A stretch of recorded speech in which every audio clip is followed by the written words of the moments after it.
1860 election was defined by slavery and sectionalism. There were three relevant political parties involved in this election: the Democrats, which had developed in the 1820s, the Republican Party, which was a relative newcomer emerging in 1854 to combat the spread of slavery in the West, and the Constitutional Union Party, which was a brand new party that arose during this fraught period with the goals of both protecting slavery and preserving the Union.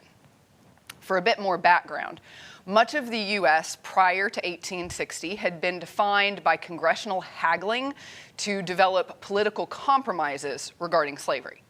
The very earliest compromise was the Constitution itself, which counted 3 out of 5 enslaved people for the purposes of both taxation and representation, a clause designed exclusively to give greater representative power to the slave-owning class in Congress. Later compromises usually involved westward expansion of slavery. They tended to gain enough votes to pass both the House and the Senate in Congress, but often only furthered tensions. The Missouri Compromise of 1820 had established a border that would define the free North from the slave South, and it stretched all the way to the western edge of the United States. But later federal action, namely the Kansas-Nebraska Act in 1854 and the Dred Scott case in 1857, gave big wins to the slaveocracy, ensuring that slavery could exist in any territory in the United States. It was out of these wins for slavery that the Republican Party was born in 1854.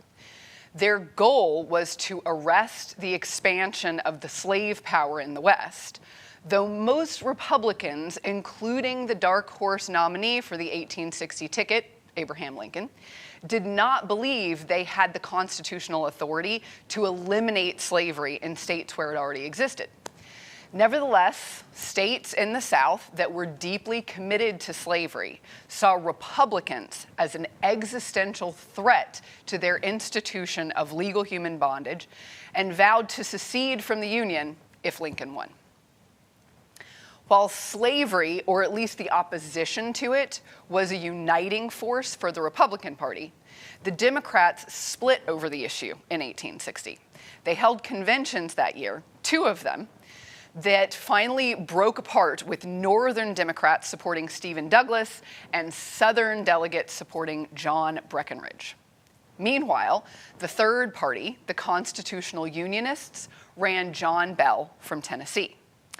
So because of the commitment to sectional interests in the US in 1860, there were functionally 2 candidates running for president in the North, Republican Abraham Lincoln and Northern Democrat Stephen Douglas, and 2 candidates running in the South, Southern Democrat John Breckinridge and Constitutional Unionist John Bell. This election is a clear demonstration of the localized nature of elections operations. Lincoln was excluded from the ballot in most slave states, and likewise, the Southern candidates didn't appear on all the ballots in Northern states. Nevertheless, Lincoln won the Electoral College handily, taking 180 electoral votes in northern and western states, and slave states split between the other candidates. Breckinridge taking 72, mostly in the Deep South, Bell tallied 39, taking Tennessee, Virginia, and Kentucky, and Douglas getting only 12 electors. But even with a strong win in the Electoral College, Lincoln only got 40% of the popular vote, and not a single state where slavery was legal went for the Republican. Not long after the November election, South Carolina did as it promised and announced it was leaving the Union. Other Southern states did the same in the 6 months that followed, prompting the Civil War to save the nation from dissolution.